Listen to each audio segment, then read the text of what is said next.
And I want to thank everybody for joining us today for our Unstoppable Women conversation. We have some great speakers joining us here. Nora is going to be our moderator for the conversation today. So Nora, I'm going to go ahead and hand over the mic to you. Okay. Hi, I'm Nora McGowan. I'm currently a high school freshman in Lexington.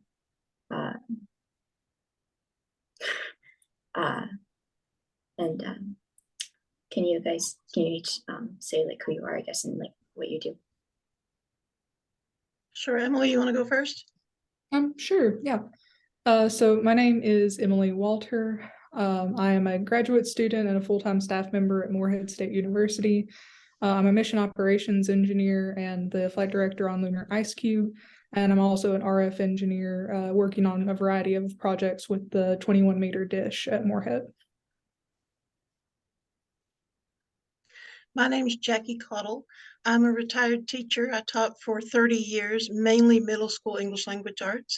But now I get to work at the Challenger Learning Center of Kentucky, where I am a STEM specialist and a flight director for our simulated missions and a robotics advisor.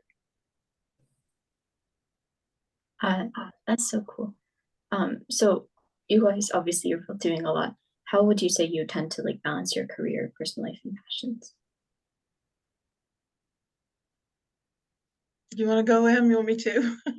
I can go ahead and go. Sure. I think for me, the biggest key to balance is boundaries. So you have to kind of set like my work life ends here, my life outside of work starts here, and you got to protect those boundaries and protect, your free time, your rest, all of that, because you can't be a good worker if you're not like being a good human outside of that, and vice versa. So you really got to keep them in balance and let them both respect each other via boundaries in order to have a healthy balance, at least in my opinion. Oh, I totally agree. And Nora, that is a great question. That is something through my career I wish I'd known earlier, because I look back at all the years that I didn't have that balance. And, Emily's right. You really need to set your boundaries for now. When I'm working, I'm all about work. But when I'm away from work, I try to leave work at work, if that makes any sense. Something else that I do a lot of is I try to set goals for myself, especially SMART goals, because that helps me focus and get more done intently when I need to be focused and working. But I also schedule time for like the things that I want to do or things I need to do outside of work. Scheduling, like my calendar and scheduling, is key to me to keep that balance and make sure that I'm reserving those spots, sort of like Emily said. Because like so I'm new to high school, and it's been a lot. Like the change has been a lot. Because I didn't have very much work last year. But like I've had to learn really quickly, I guess, how to study and how to like spend time just studying or just working. So it's good to hear that it's like a process, because I felt like behind, I guess. And it seems like there's so many distractions in our world that there are times like when I'm really, really focusing, I know it's insane to think, but I will turn my phone off, or I'll put it somewhere else, or I'll message my friends and say, if it's an emergency, call somebody else, like my husband or my parents or somebody, because I have 2 adult kids that don't live with me. Or sometimes I just have to like shut off the rest of the world, if that makes sense, so I can focus. Something to think about. When you're not working, how do you tend to relax? For me, I like to read. I also like to craft. Interior decorating is something I enjoy. So I'm studying things that I want to do or planning my next projects or my next decor, that sort of thing. My husband and I, we really love our family. And like I said, our adult boys aren't with us. So we relax by taking little road trips on the weekend to go to see them or go to see a play. I like to listen to music, things like that.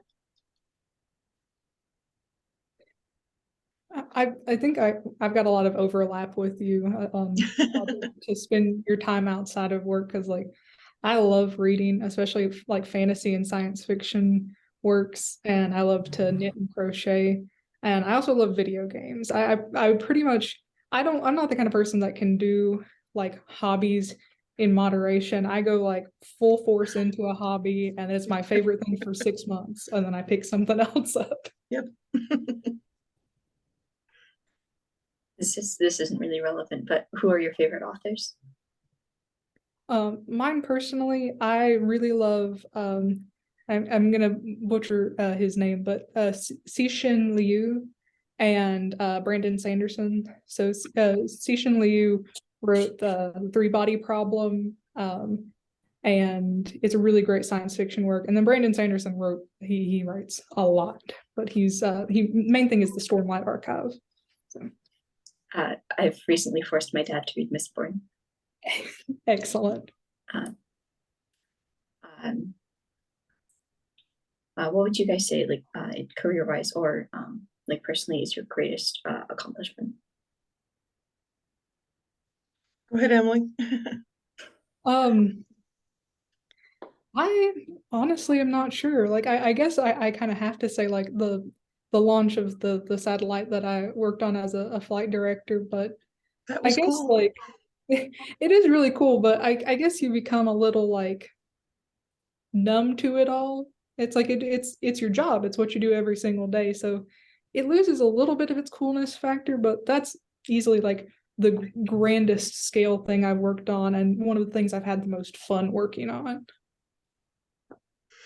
Well, before I jump into mine, I want to address yours for just a second, Emily. Here at the Challenger Center, I don't know if you know this, we just got a huge grant to redo our interactive science museum. And as part of it, we're showcasing aerospace in Kentucky, including Morehead State. And we bought one of your full-size models of Leonard Ice Cube. And every single time we have a group in that museum and we start showing them that and we tell them that it was created at Morehead State, you are inspiring so many young people with what you do. So I don't know if that helps take away that old hat ish of it, that sort of thing or not. It definitely does because that's the biggest thing to me. Like aside from like all the cool science that CubeSats are doing and all of the like great technological strides, seeing how many students' lives it changes really is like the biggest thing, and I think the most important thing that we can offer in like the small sat industry. Right. Every time we mention it, you should see eyes light up. So you definitely are doing that. So Thank you. you're welcome. My greatest accomplishment, I would probably say working here. And let me explain. When I was a teacher, I was a reading teacher. Okay, English language arts I'm a reading specialist. I don't have a STEM bone in my body, science, technology, engineering, and math. It does not come naturally to me. So I knew though that it was important for my students to have those experiences. So I found ways to bring that even to my reading classes. I learned a lot with them because I didn't know. I had to learn as I brought experiences to my students. In addition to that, my youngest son, when he was in the 6th grade, that's when First Lego League Robotics first came to our region. And he's like, Mom, it'd be cool if we could have a team at our school. Well, nobody else was going to coach. I had never seen a robot. I had never even heard of First Lego League, never saw a competition. Sure, I'll coach. I had no idea what I was doing. But I ended up coaching a team for the last 7 years of my teaching career. And I learned a lot, and my teams ended up winning in the top levels of the state. And we too got to advance we got the option to advance to an invitational tournament. We didn't get to go because it was state testing week and the school district wouldn't let us, but we got invited, so that was cool. But just being able to overcome what was hard for me, STEM, by bringing it to young people. And now I'm a STEM specialist at the Challenger Learning Center of Kentucky and a robotics advisor. And I never would have imagined that. And I want to say one more thing, and it's not to boast, it's just to say, your greatest accomplishments sometimes can come from the hardest things. In 2017, I was awarded the June Scobie Rogers Innovative STEM Educator of the Year Award. And June Scobie Rogers was the wife of Commander Dick Scobie from the Challenger Space Shuttle. So I couldn't believe it when I did that. And I was like, me, I'm a reading teacher. And they're like, but look at all you're doing in STEM. and I never did it for an award. I just knew it was important. So I was just trying to learn it too. So I don't know, I guess that's why getting to work here is one of my greatest accomplishments. Yeah. So do you think it's possible to go from someone who really doesn't know very much or anything, I guess, about STEM into like a leader in the field? Oh, absolutely. Absolutely. I think you can learn anything you want to. And in STEM particularly, it's such a broad not window. There's so many career opportunities there, so many different aspects to STEM. I think, definitely you just have to kind of change your mindset to be open to those concepts and look for mentors that can help you and guide you, resources that are patient with you and help you learn it along the way. And I've been really blessed to have people in my life that do that. I had to find them, but then they do that. Yeah. Who are some, sorry. Sorry. I was just going to say attitude over aptitude. That's like the biggest thing. It's how you think about it and your willingness to work that gets you somewhere in STEM. Yes. Who are some like leaders or mentors who you really look up to? Either. Well, June Scobie Rogers is somebody I look up to. I read her biography, and she came from a really challenged childhood, but still made something of herself even before she met and married Dick Scobie. And then she's still using what her experiences in her life to make change. I don't know if you know the story of the Challenger Learning Centers, but it was because of the disaster of the Space Shuttle Challenger, and that was the education mission. June Scobie at the time and the other family survivors, they knew how important the education mission was. And so that's why they established Challenger Learning Centers all around the world so that students could continue learning from that education mission. I think she's inspirational. For me, and this is going to be a little silly because it's not really going to be anyone knows, but like my manager is probably one of the best leaders that I can think of and someone I look up to a lot. He actually is also from Moorhead, from the same program, and he went and worked in industry, worked on a lot of really cool projects, and then came back to Moorhead for another master's degree and to teach and work on Lunar Ice Cube. He's actually our mission ops manager. So he's like the head systems engineer of the project. And he just has like, his name's Nate. He has such great empathy and ability to, work and communicate with us in really effective ways. And he's worked so hard to become a great engineer, but also to become a great human. And he humanizes us. We're not just his, co-workers or his employees. Like, we are part of his team, and he works really well with us. So. Other than those, obviously, what do you think are some good qualities of a leader in any field? I'm sorry, can you repeat? Did you say good qualities? Yeah, sorry. Yeah, like good leadership qualities in any field. Emily, I think you just hit on a lot with what you said about Nate. I wrote down just a couple notes about this. I think having a leader who's a good listener, meaning that they're an active listener. They don't just look at you and hear you talking, but they focus on what you're saying and help you work through whatever you're trying to work through. If change needs to be made, they don't just say, oh, no, it's my way or no way. It wasn't my idea. I'm not doing it. They listen to you. And it's like Emily said, you're part of their team. I also think having a leader with an open mindset is important. Somebody who's open to change and open to new ideas and that sort of thing. I'll turn it back over to you. I don't want to talk all the whole time, Emily. To me, it's empathy. I still think that is the most important thing, because there's a really fine line between a leader and a boss. And a leader is somebody who's going to work with you and guide you and bring out your potential while getting the job done.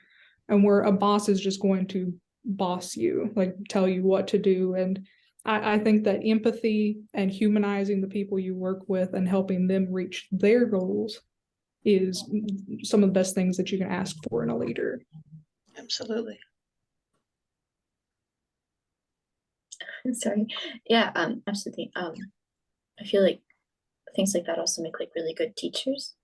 And I know the teachers that myself and fellow students like are the ones who like actually seem like they care and like about the students as people and not about the curriculum.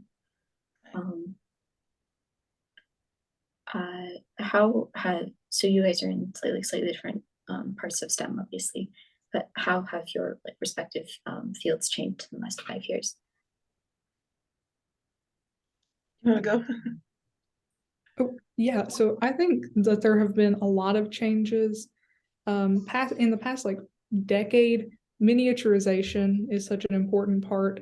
So satellites used to be the size of like cars or trucks or buses, like they're massive, and there still are massive satellites like James Webb. But now we can do a lot in smaller spaces. And so you've seen sort of this CubeSat paradigm where you have smaller vehicles that were once used exclusively for education, now being used for both education and for small missions to achieve critical science with these miniaturized like subsystems.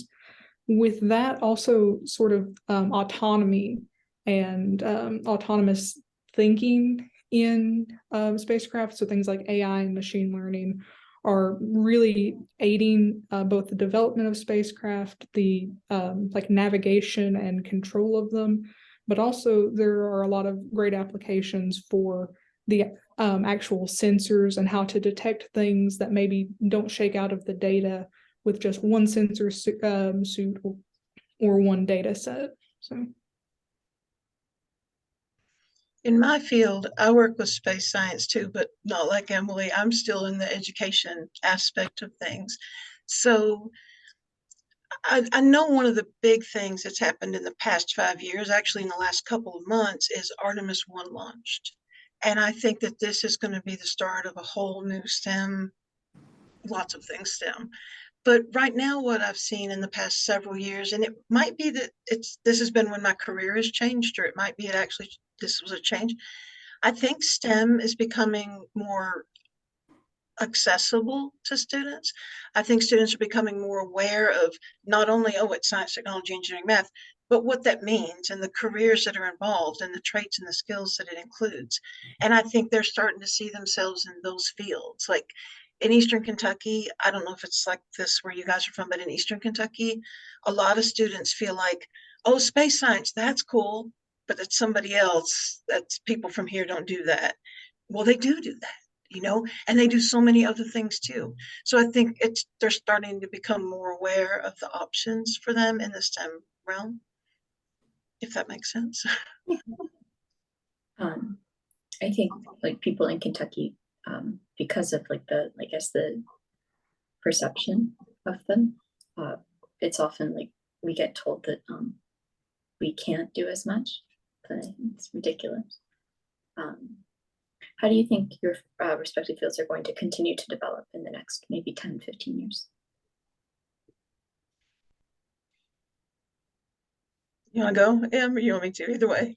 I mean, I kind of agree with the Artemis point. Like, I think moving forward, like putting people back on the moon and then going on to Mars, like we've spent a long time looking at things remotely. So doing remote observations of other planets, other bodies outside of our solar system. And I think now, like one of the big changes, at least in space, is we're going to put people back on the ground literally and have like in situ observations, which is going to like really revolutionize how we understand planetary geology and the sort of early ages of the solar system. So that's like the biggest thing is Artemis and the path forward to getting humans off Earth.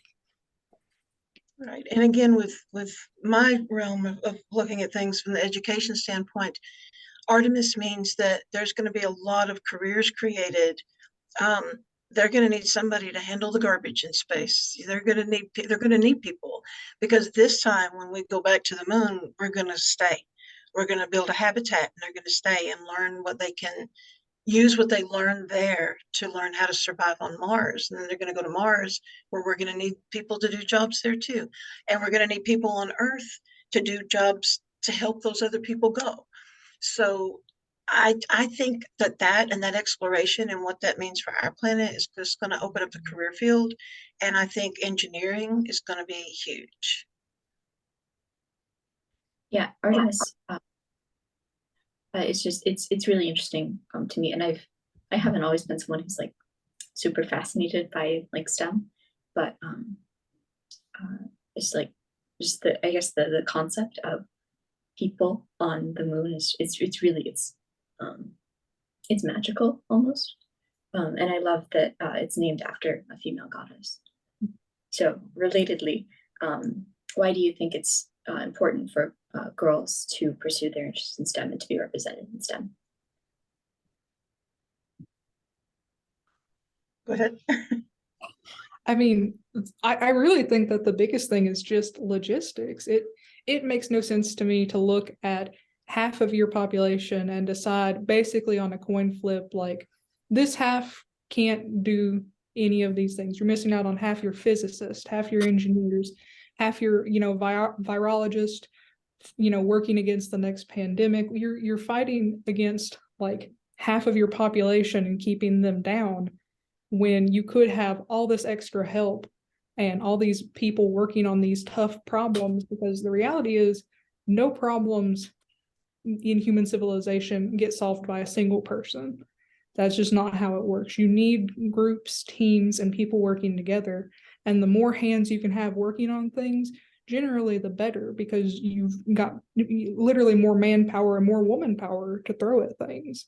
So I see no reason to cut off half your population and say you can't do this because of a coin flip, essentially. Like, it's just not reasonable. Absolutely. Exactly what Emily said. Also, I think girls bring a special insight, and they bring a talent and a knowledge that I think sometimes is overlooked. And like Emily said, you don't want to cut off half your population when they could be the half that could be the most innovative ones. For example, you're a team and you need everybody, regardless of gender. Couple other reasons that I jotted down because I thought you might ask this question. The wages in STEM careers are actually above the national average. And honestly, even though I hate to admit it, there is still a gender wage gap when it comes to females. It's not quite as much in the STEM fields always as it is in some other fields. And I'm not saying it's not in across all STEM, but in some. And there's such a wide range of careers and just challenges that you can get passionate about. There's so many things, and if you love what you do and you're passionate about what you do, then you'll enjoy your job. And making a difference with STEM it just helps you feel better about yourself, which expands throughout everything in your life, your family, your hobbies, your friends, everybody you know. Do you think STEM is a field where some of the most impactful differences can be made? Jackie, you want to do something? Sure. Excuse me. Yeah, I absolutely do. Not that it's exclusive to that, but there's so much discovery and exploration and innovation and iteration and passion, and there's just so much in STEM. It's like there's no limit, there's no ceiling to where it can go, and I I think the only limits are what we put on ourselves. Yeah, agreed. Like, people say sky's the limit, but we both work in space and we know that's not true. Bingo.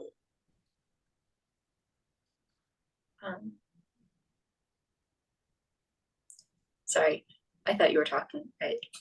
Yeah. What advice do you have for someone who's interested in a STEM career?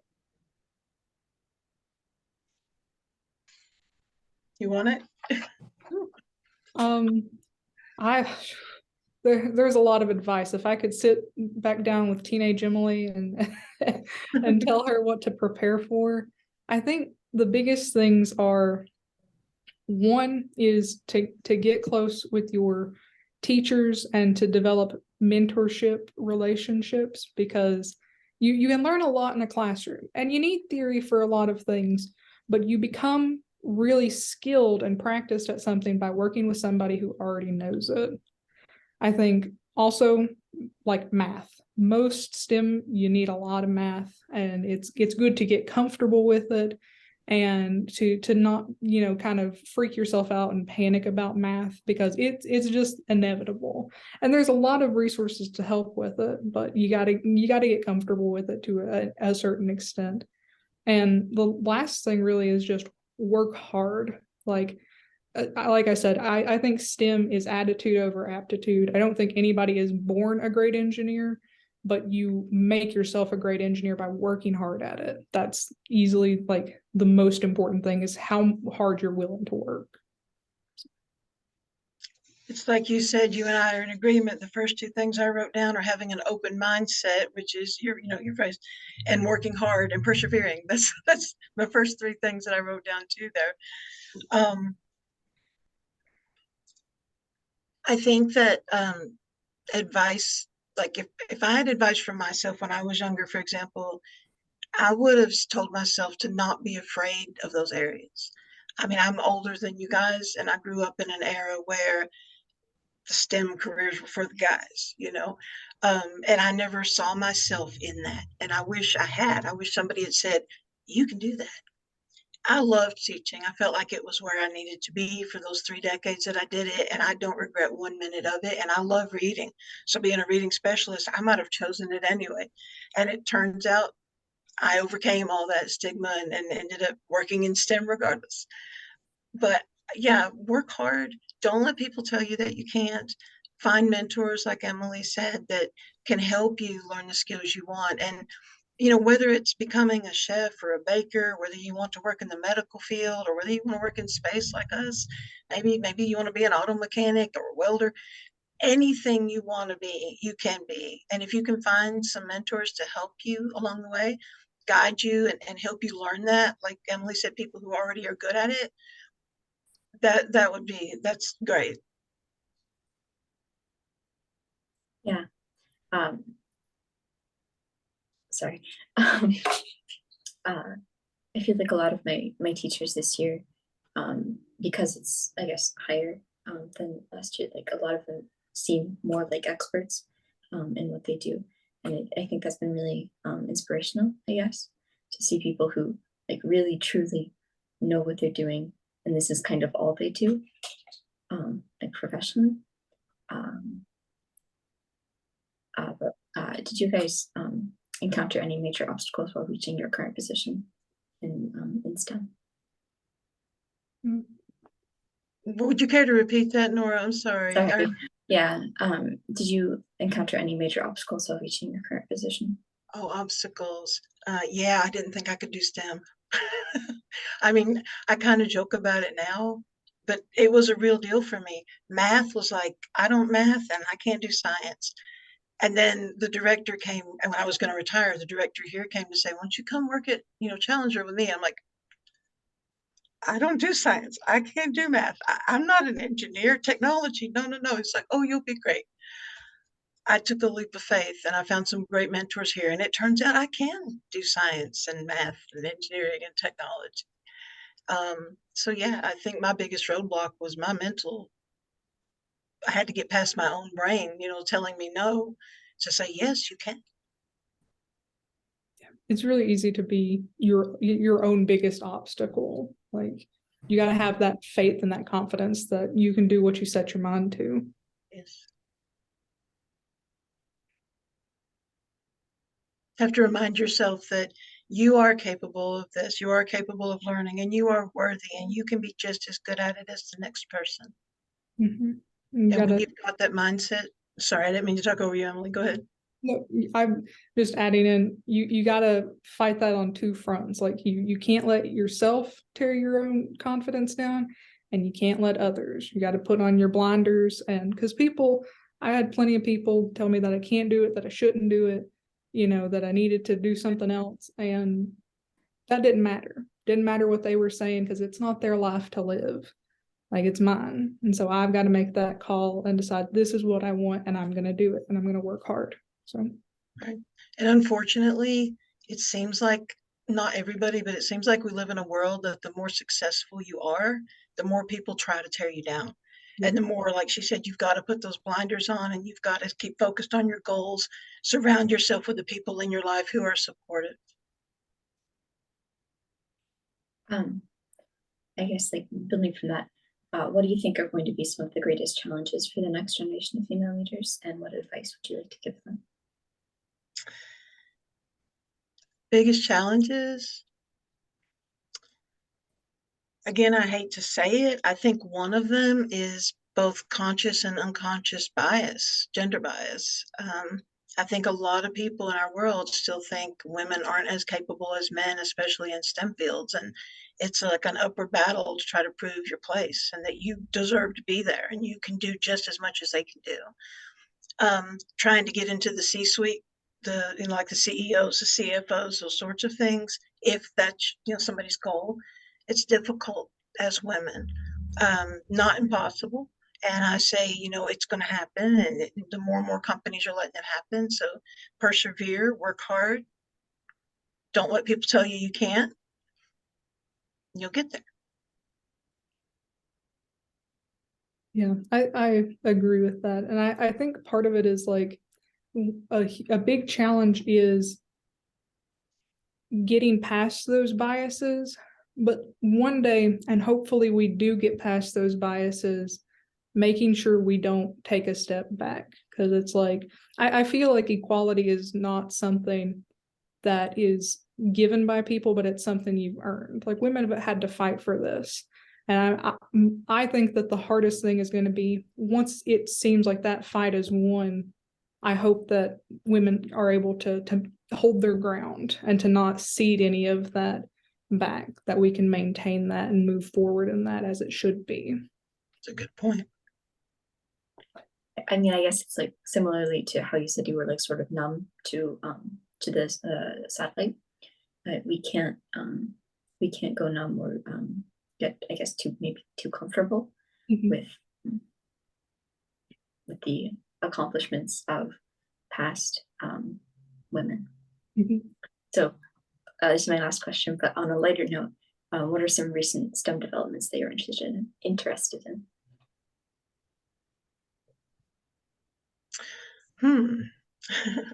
Artemis.